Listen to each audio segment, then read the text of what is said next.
Who do you think is on the ship? I think no one is that good at piloting the Fantastic Four ship than Ben Grimm. And it looked like it was piloting great because it looked like it was coming in very hot. That's a good point. He's like, who's all that? It could be Herbie. It could be Herbie by himself, like, I don't know what I'm doing. It could be Herbie by himself with the baby and they're fighting Doom. X-Men casting. They're going to avoid A-listers to keep the cost down. They're going to focus on young, kind of unknown actors. They're going to grab that kid from like adolescence. That kid's huge now. I have a feeling that when teasers or trailers or further marketing comes out, that trailer is not going to answer these questions. No. We're going to have to wait for the movie itself. Welcome back to New Rockstars. As we move on from Fantastic Four First Steps, what are the next steps?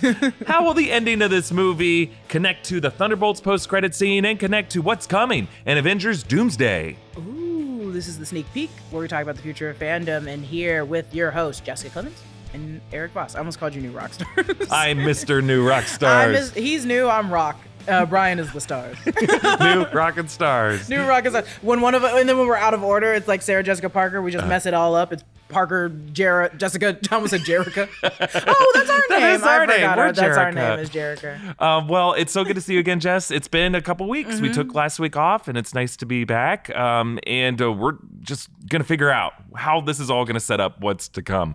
Because now, as we've said before, with post-credit scenes like this, Marvel Studios is indicating that they are not f***ing around. And we can say in the first seconds of an episode now. Thanks, YouTube. I think it's been not 7. It's been over 7 seconds. Yeah. We're deep into this podcast. But here's what we're going to talk about today. We're going to talk about just some questions we had after the post-credits scene of Fantastic Four First Steps and how we think it might connect to Avengers Doomsday and what's to come.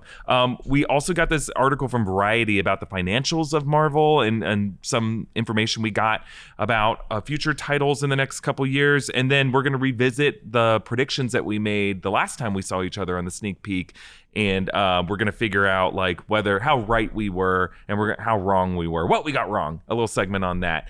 Before we get deeper into this episode, though, you may have noticed on the sneak peek audio feed, if you listen to us via podcast, that we had a special new episode of a new series that we're doing called "Who Invited This Nerd?" And it's basically my story of my anxiety that I felt as I was going through San Diego Comic-Con and the weirdness I feel at all industry events like this. We're going to be releasing future episodes of that on Fridays, but future episodes will be through our in our underground audio subscription service that you can subscribe to by clicking on the link in the description. The first episode of that new series is free to listen to on our audio feed. There's no video of it. It's audio only. It's because I had some Band-Aids all over my face when I recorded it. I'm lying, but I didn't want to record a video of it. But we have all future episodes will be audio only. Who Invited This Nerd is the name of the show, and we'll be doing that on the same place where you can get all of our Danger Room podcasts. So 2 shows now on In Our Underground: Danger Room and Who Invited This Nerd. Will there be a third show in the future about Survivor? Who knows? But yeah, thanks for supporting us there. Jess, let's talk about Fantastic Four First Steps. You and I haven't really talked about it. What was the feeling you felt after walking out of the theater? Yeah, I really love Fantastic Four. I had a great time. I'm obsessed with it. I love revisiting it to go find more things that I just didn't know that I loved about it before. And I've seen it twice now. And yeah, I really enjoyed Fantastic Four. It was very fun. It was a lot. Actually, I didn't know. I didn't know what to expect going into it. I knew it was going to be a Fantastic Four story that wasn't an origin. Just because of this job, I knew it was going to be like around Galactus wanting a baby. But the Galactus just needing that child. Galactus wants to be a dad. And look, don't we all? But Galactus, there's just certain ways you need to go about it. First, consensually. Yeah, start there. Start there. Easy to do. But the hearing that it was like Sue being like the real lead, the upfront, and then watching it being like, oh yeah, I understand now. It's like a story about family. Yeah. It's a family story, and Sue is the matriarch. Mm-hmm. And it's a story about how difficult being part of a family can be and the difficult decisions that come with it. And even just saying the wrong thing, even if your feelings are different, saying the wrong thing at the wrong time can really get you in some hot water. Sometimes just the impact is more impactful than the intent of what you said. I'm referring to Reed just kind of playing devil's advocate in that moment. A lot of fights in families are just a result of someone playing devil's advocate at the wrong time. Well, we've released a lot of videos about this on the Break Room channel and the New Rockstars channel, but one question I want to ask you, Jess, is like, we know some portion of Avengers Doomsday will actually be set in the 828 universe. This movie did not end with the 828 universe being destroyed, and thank goodness. Kazra Farhani is going to be the production designer now on Avengers Doomsday as well. How much of Avengers Doomsday do you think will be set in 828 compared to the other universes that we know of? I think it's going to be, if it is up against the 626, I think it'll be split evenly. Or 616? 616. What did I say? 626? Yeah, we don't know what that 636? Compared to the 616, I don't know if it's 50-50, but the percentage is probably split down the middle of like how much we're going to be spent with both those universes. This is what I just assume, only because we have the Fantastic Four and Doom with that baby, and then we're going to have to somehow see a Fantastic Four ship going into our 616 universe. And I do think those are going to be split in measurement. I don't think it's not going to be shared with the same amount of time we're going to see the X Mansion. Like, it's definitely not. I think it's going to be between these universes because they want to stick with the Fantastic Four for a long time, but the Fantastic Four belongs to 828. They do not belong to 616. So I think a little portion will be in 616, a little portion will be in 828, and then the rest will be all over the goddamn place.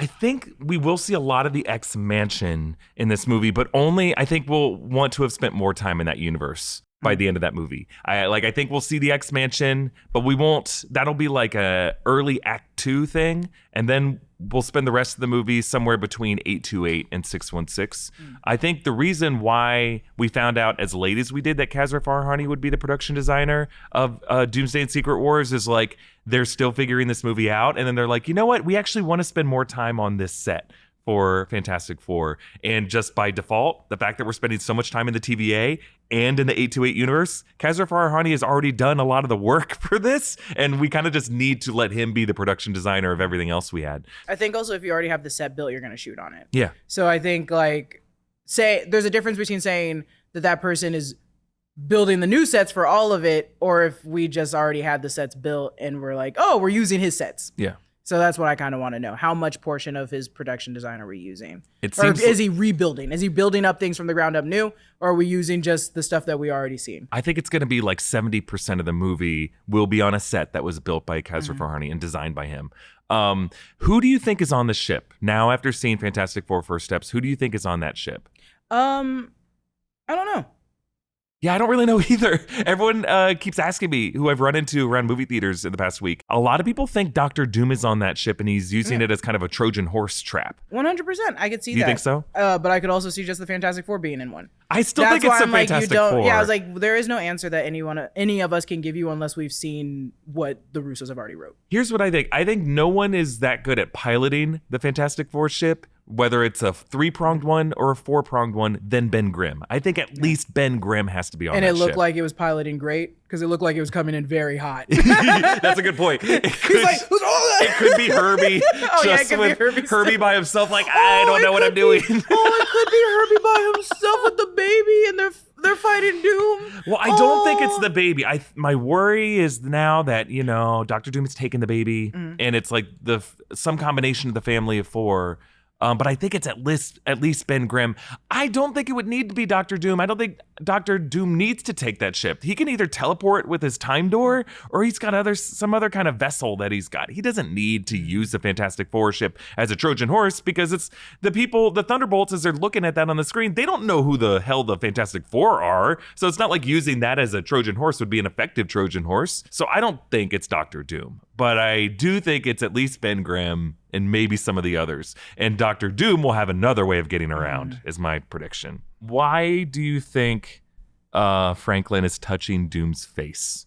Yeah, that is a weird situation. I think it was more so he showed up with, this is the only situation I can make out of it, and this is me trying to be grounded in reality, is the fact that if you come into a child's space with that silver, scary, metal machined mask, and you take it off, that first seconds of like, I'm about to start weeping, I'm about to freak out, and then you go, no, it's just me, it's just a person, he's gonna touch it to make sure it's real. I know that it's still not a baby, he's supposed to be 4 or 3 or whatever, but I still think the same sentiment is in the case where it's like touching it makes it feel real and less scary, and I think it's just that, it's just a normal Robert Downey Jr. face.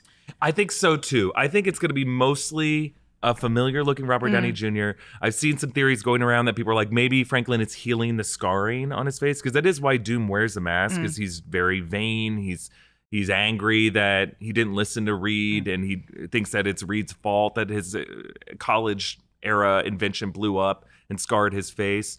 I don't think, though, that they're going to have Franklin heal Doom that early in the movie, because whatever prosthetics they put on Robert Downey Jr.'s face, they're casting Robert Downey Jr. because they want him to still kind of look like Downey, but they're going to do something to his face to make it look kind of gnarly, and they're going to want to stick with that for most of the movie.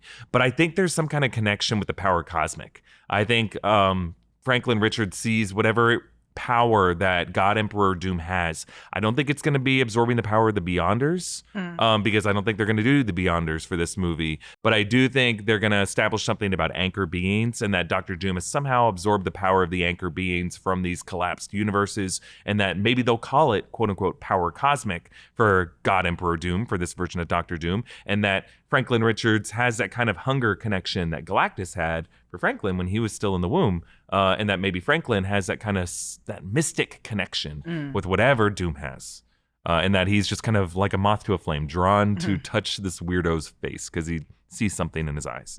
Why do you think we got this 14? Why the time jumps? Like, why did we have 14 months later in the Thunderbolts post-credit scene, and then now 4 years later in the 828 universe? What do you think? I have no idea.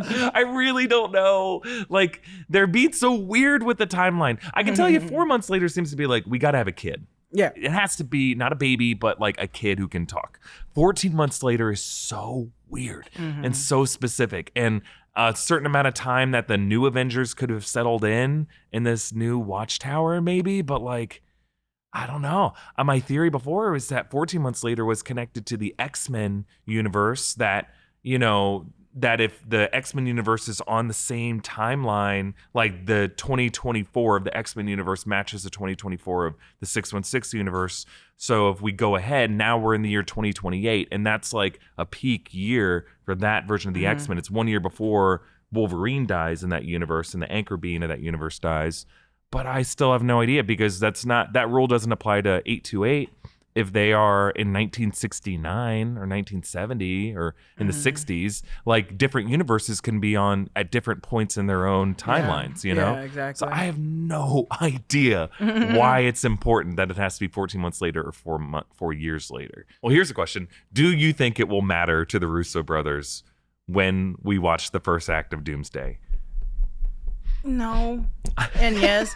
I don't know. It just seems like a situation that doesn't really ripple so much to know. I don't know. The timeline is always going to be broken in the Marvel Cinematic Universe. It needs more than Ms. Minutes to fix it.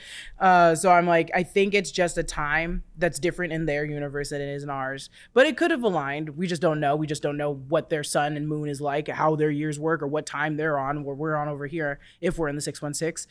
So I just don't think we know yet. And I think if they do apply it, it'll be in one sentence where they say, oh, this is what that thing is. And then we keep going about our day. Yeah. This year's and a month's difference has nothing that will affect to a degree. If you're curious and nosy and wanting to know, 100% I understand. But does this have anything to do with Galactus taking that baby or Doom taking over the universe?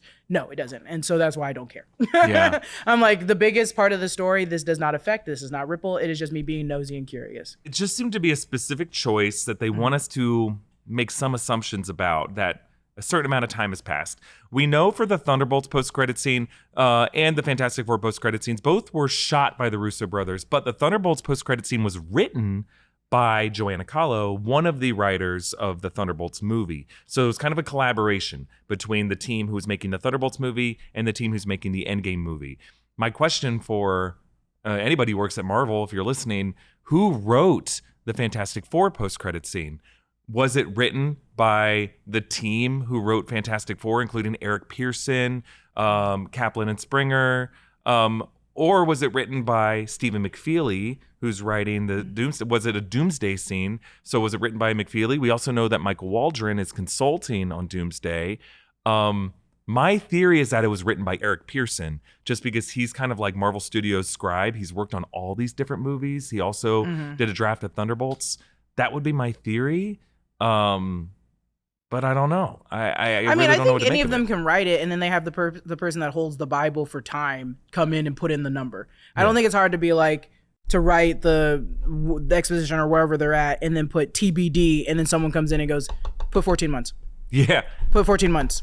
Yeah. Because there's nothing in there that shows that, like, all it shows is like, oh, if we time jump, we time jump. We know that they're a team in a building now that's actually kind of working better. They're working together. They're smarter. We see that they're getting an upgrade, but then someone just had to put a time on it. Right. Whoever wrote it, they didn't have to do that much. It was just someone decided this is what the scene will be. We'll storyboard it out. You'll read Eric Carl's The Very Hungry Caterpillar with this little boy. You'll say, do you want to read something else? And then there's a little thing you have to write with Herbie and Sue in the kitchenette area, finding a different book. And then you have to write out that music happens and that it's more of the visuals of it. What really creeped me out, like the fifth time I watched this, is like, I was like, why does is it just a vibe that she feels of like someone else is in the room with my kid? Like she heard the sound? No, literally she can see the back of his cloak on the other side of that fireplace. That is creepy to me, because I was just imagining if I were to walk in to where I left my son playing for a second and saw just the back of a hood, I would be really freaked out, because then we're talking about like James Wan horror. We're talking about like, Insidious or The Conjuring. And then you round the corner and you see, oh, it's kind of a greenish hood and then a metal mask. Also very scary, but my son's not in any real danger in this moment. He's reaching up and touching. Also, my son is starting to have that same color of blonde hair and curly blonde hair that Franklin has in this scene. So it was like freaking me out when I watched that the fifth time. Anyway, a lot of questions. We don't have answers yet.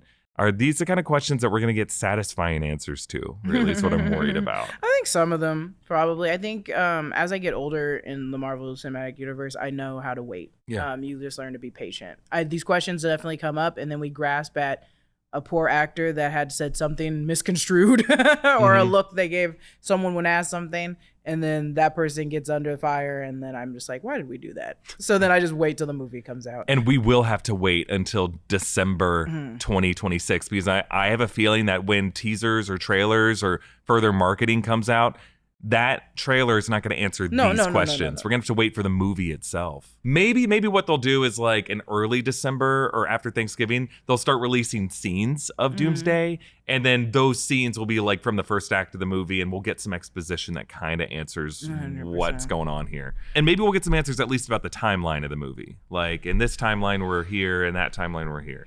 I wanted to talk to you real quick, Jess, about like this Variety article that just came out. It was kind of talking about the financials of how much money people are making, how much money these things are making, the Wall Street people who are keeping their eye on the financial analytics of Fantastic Four First Steps. One thing we learned is that the X-Men casting, the Jake Schreier X-Men movie, that casting will begin soon.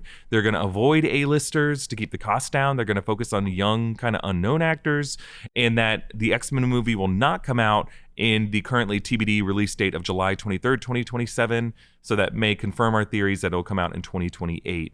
Your thoughts on X-Men? Nothing. That's fine. I don't care.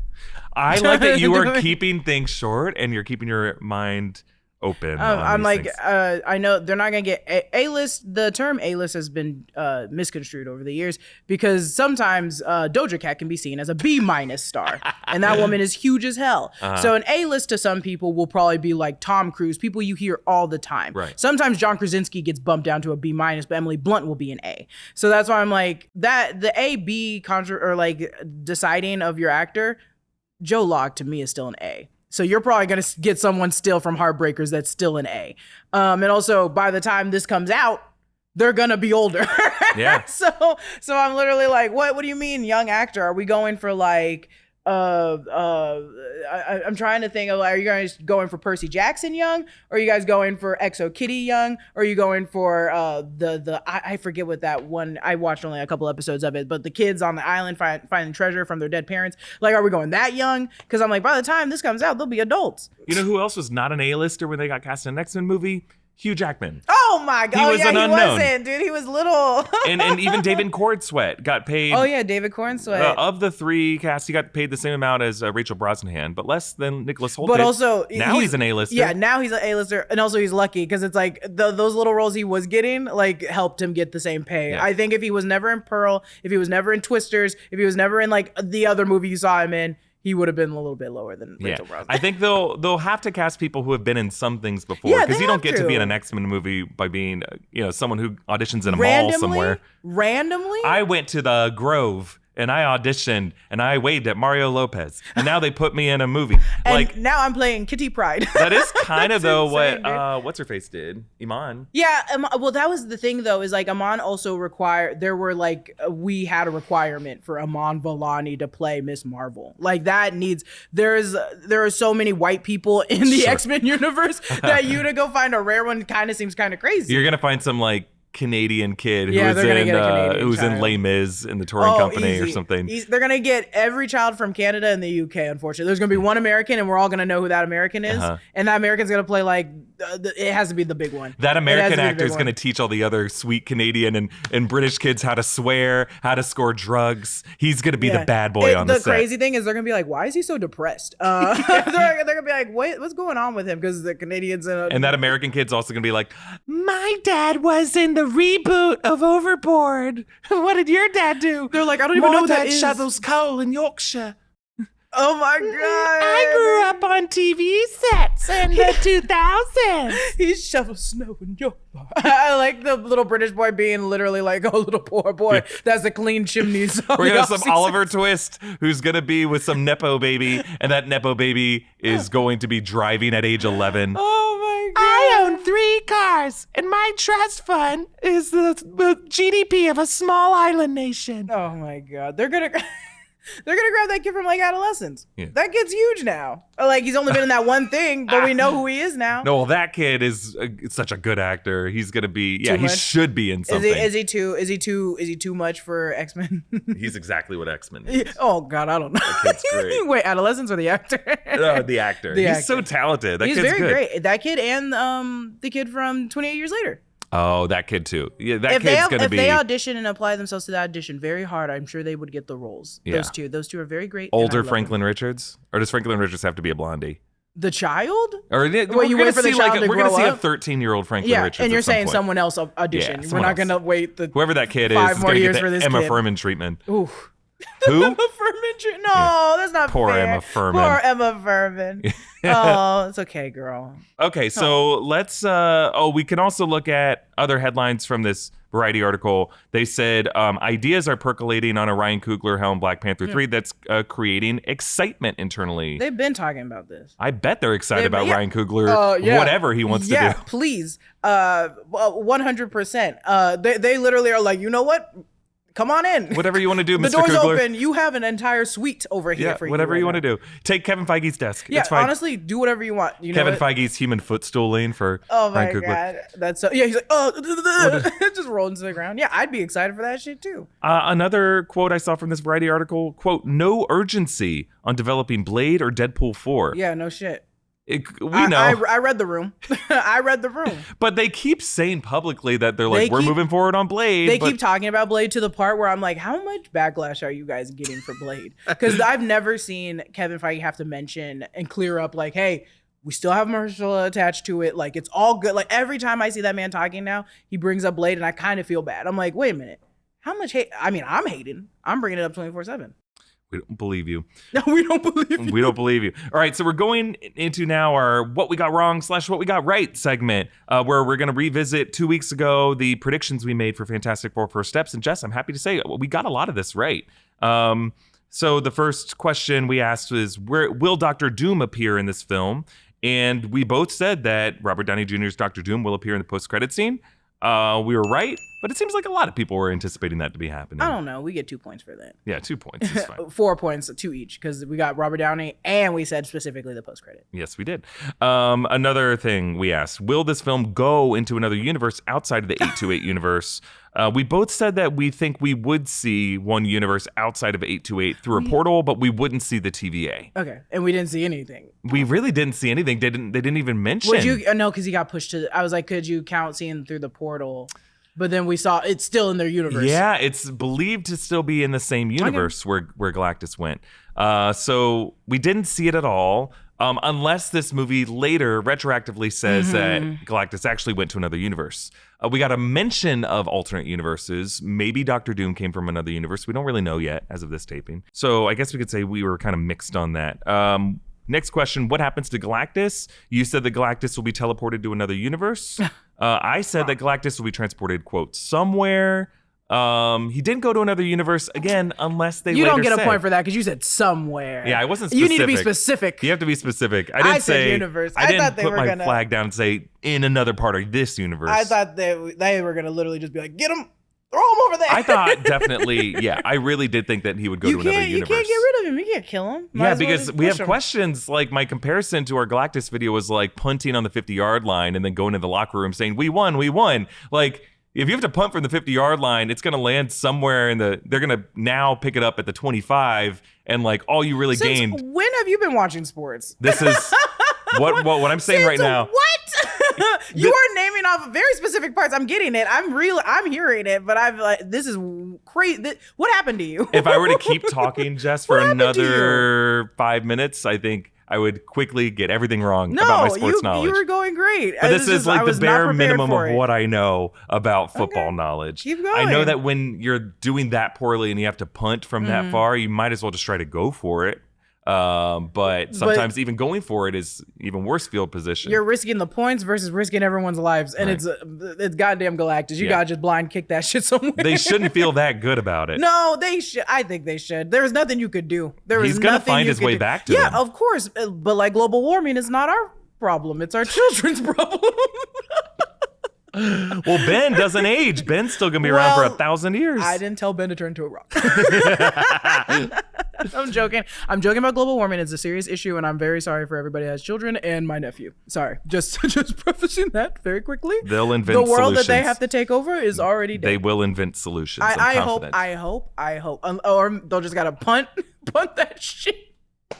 They're gonna have to take over Mars. And look, honestly, maybe that's a heated conversation for a next sneak peek. It's whether or not we should just move to another planet. Solar reflective discs projected from satellites to redirect some of the solar radiation. They did that in Futurama, and it set everything ablaze. Yeah, it could go very poorly. In the world of Snowpiercer, they project some like mist into the atmosphere that causes things to get too cold. So I don't really know. I'd rather deal with that. I'd rather polar deal bears. With that. They love drinking Coke. You're like, my son will have so much Coke in his He'll future. befriend the polar bears. Oh yeah, I'm sure us humans will somehow become very close with the polar bears. Next question, we got this right. Does Baby Franklin use his superpowers in this film? Yes. So yeah, you correctly observed that Vanessa Kirby said that the adults aren't the only people using their powers in this film, to mean that Franklin will use the powers. So she spoiled the movie, but we got it right. In the most respectful way, love you, Vanessa Kirby. That line in that Empire article is so insane to say for that one scene that saved your life at the end of the movie. To correlate saying, yeah, it's not only the adults that have superpowers. I'm like, oh, okay, yeah. Franklin's gonna be floating around. Yeah. I didn't know he was gonna literally revive you, resurrect your body, your corpse, like bring soul back into your life. That's insane. That blew my mind. That's insane. I was not thinking it was gonna be that big. I was like, or I thought that maybe he would shove somehow Galactus to a different universe. Yeah. We asked, will the Watcher appear? Now this is a fun one. Because what did we say first? I said that we hoped the Watcher would appear in this movie. I don't think we ever firmly said that he would. I'm gonna say I probably said no. So the Watcher did technically appear in this movie, and this was kind of a fun Easter egg hunt because we were told that we missed a Watcher cameo, and we went looking for the Watcher cameo, and eventually we were looking throughout this movie trying to find it, And eventually we found it, and he's in the Timely Comics office on a piece of comic artwork. That was the Watcher cameo. Not as exciting as the Watcher standing on the moon. It technically counts as a Watcher cameo, though, from the way that we heard about it. Yeah. And the way that it is like edited from the original panel where it was like the white Watcher from the 60s or whatever. But then this one is our Jeffrey Wright Black Watcher, clearly. Yeah. So it's like they wanted it to be a cameo. They wanted it to be a cameo. Now, what we can infer from this is that, you know, those two comic writers who are supposed to be Kirby and Lee, or variants of Kirby and Lee, everything that they had on their artboard was stuff that had happened in this universe. Yeah. So, like, you know, Giganto is there. Oog is there. I assume Oog. Like, they're watching Silver Surfer lower into the city, so they're going to draw that. It's like kind of a Marvin Berry moment from Back to the Future. Like, they're being inspired to create this. So, presumably, they saw the Watcher somewhere and drew it into their artwork. Yep. That literally implies that the Watcher took the apes or whatever from what's his name from John Malkovich's character, Ivan Krago, which is kind of insane to imply that like the Watcher came down and everyone just saw. I mean, it can happen because the Watcher has intruded in so many things, but I don't know. Technically, it is a cameo. Technically, it is. Technically. The other question we asked, are we going to get any references to variants of known Marvel characters? Oh, we didn't. And we really didn't. You said there would be like a 1% chance that there would be variants of the 616 heroes somewhere in this universe at least. Yeah. I said that there might be a reference to other Marvel heroes that were unintended by Matt Shakman. Here's the thing, though. We didn't see any yet. But we're still going through this movie. There could be stuff that we didn't find yet. I'm sure that, still bringing up the different villains, I think, kind of count. No, it doesn't. Nah. I also was leaning more towards, like, bringing up scientists. Oh, you know what? Like, and they didn't compare themselves to any other famous scientists. Though technically we did, now that I think about it. Claw is in the post-credit scene, the animated show, part. And that is a variant of Andy Serkis's character, Claw. That's true. That counts. That's true. That counts. Okay. Even if it's just like a fictional made-up character, it's like, oh, in this universe, there is no real Claw. He's just a fictional cartoon character. And you don't know for sure because, like, that cartoon show was supposed to be based off of people. That's true. They fight the Puppet Master. They fight... But all those other characters we haven't seen, right? It was Ivan Krago, Puppet Master. We know of them, but then there was a few others. There was, like, the... I just remember the Puppet Master because that one I was like, oh, that's a weird pull. There's Mastermind's Perfect Android, who they're fighting at one point. And then there's like they passed by an arcade where it was like, what's the name of the kid? Arcade was the name of the villain, right? Love that. So they passed by him, yeah. Oh, so we did get Claw. Okay, I'll count Claw. I think I count Claw. That makes sense, and I love the idea that I truly do love the idea that he is not alive and it's just a fictional character. Yeah. If your variant is just like a cartoon character in a show, that's kind of fun. Yeah, I think that's cute. Okay. Yeah. And then we asked ourselves what we think the biggest surprise of the movie would be. Oh. And you had said you wanted a reference to some scientist of this universe that exists in our world, like J. Robert Oppenheimer. We had speculated maybe we could meet someone's parent, like T'Chaka or something like that in this other universe. Didn't happen.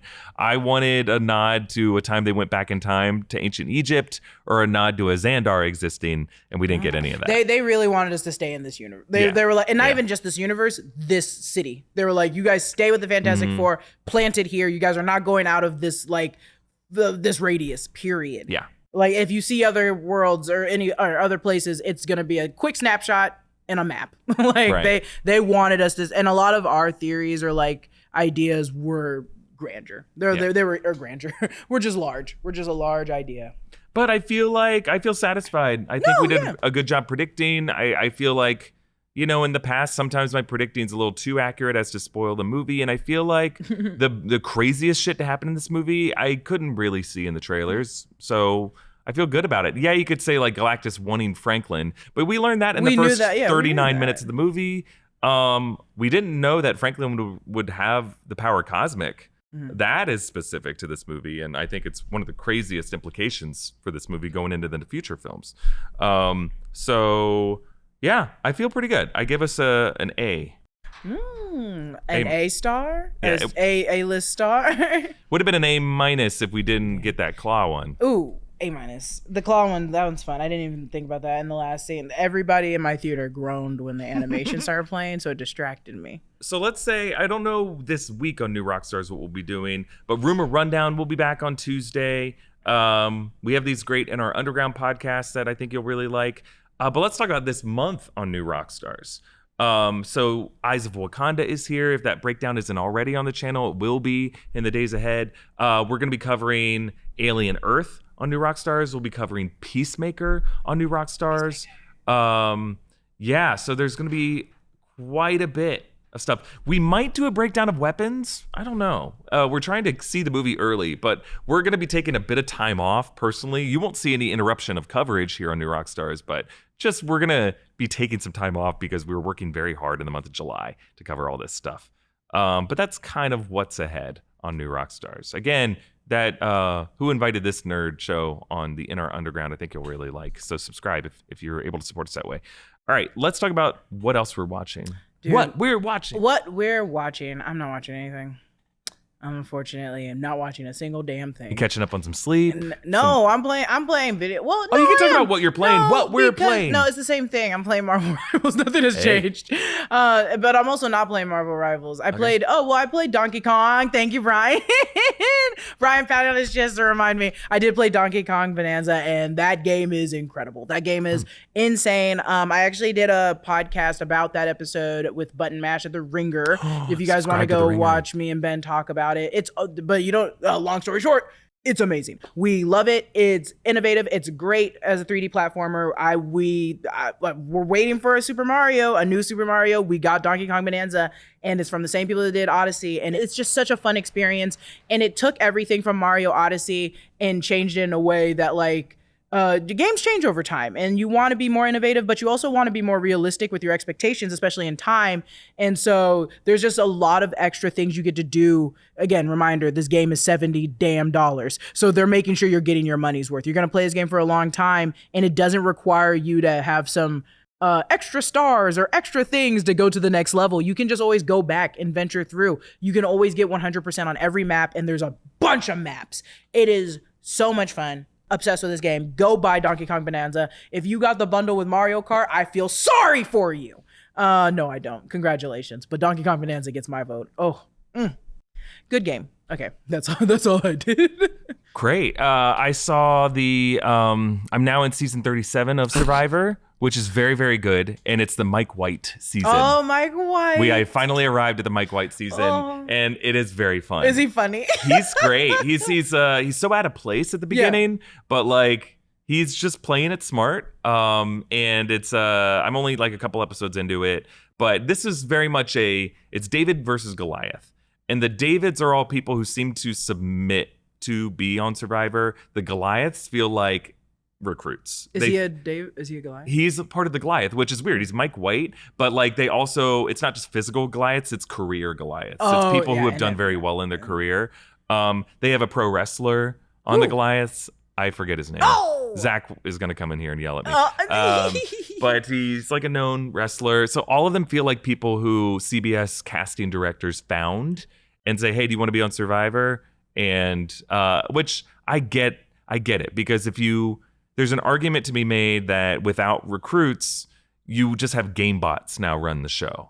So recruits are kind of just people who maybe like Survivor, and but they're just, they're very fit people. They're celebrities. They're not socially inept, although sometimes the recruits are very socially inept.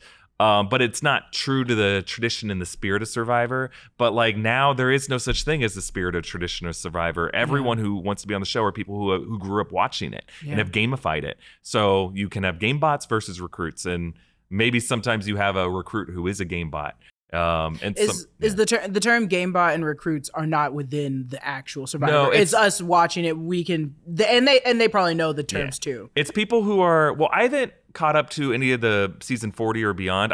I'm curious to see if Jeff Probst on the show brings up the terms. They will never admit to recruit. Yeah, because why would they? They wouldn't do that. But they might say game bot. But in the 30 through 39, it feels like it's when you start to see the GameBot prototype, whether characters like Cochran, Zeke, and there are various other. There's that guy who won, whose mom had brain cancer, and he was someone who was on the subreddit, and then got on the show. And in my opinion, used the fact that his mom had cancer to in a way that I was not comfortable with to end up winning. In the most respectful way, not playing devil's advocate, but that's the same thing they do on like American Idol. You gotta bring a sad story. My thinking is, you gotta bring a sad. That's a part of the game. If your parent is that unwell, you shouldn't go on a reality show. Spend more time with your parent. It's not okay, but it is the way of the game sometimes, you know? I'm not saying you should do it. I'm not saying you should do it, but some people do it. And I understand for the game aspect why people do it.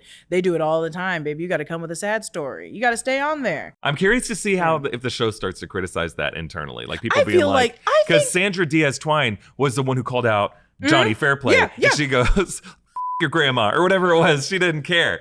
And that was back in season 7 and she didn't care. I think in early days, Jeff was really cold. Jeff was really cold. He just tried to be neutral about it. Yeah, but it felt like it was cold. I feel like they will. I feel over like time he's softened up though. Now we're in the era of Jeff like starting to tear up when people meet the families. Jeff, what you doing, Jeff? Anyway, Jeff, so stop I've been watching that and then watched the first episode of Alien Earth. Oh, and yes. that show's going to be Earth. so good. It's going to be so good. All right, we'll leave it there. Jess, it's been great to catch back up with you, and we'll be back this week on other shows. So be sure to subscribe to New Rockstars. Comment down below with your thoughts on Fantastic Four First Steps. A special thanks to one of our YouTube members, Marisa Miranda, who supports us at the executive producer level. Follow Jessica at Lulu_Clemons. Follow me at EA Voss. Subscribe to all of the channels in the New Rockstars network for breakdowns and news coverage of everything you love. Thanks to Brian for editing and producing this episode, and we'll see everybody next time. Bye-bye.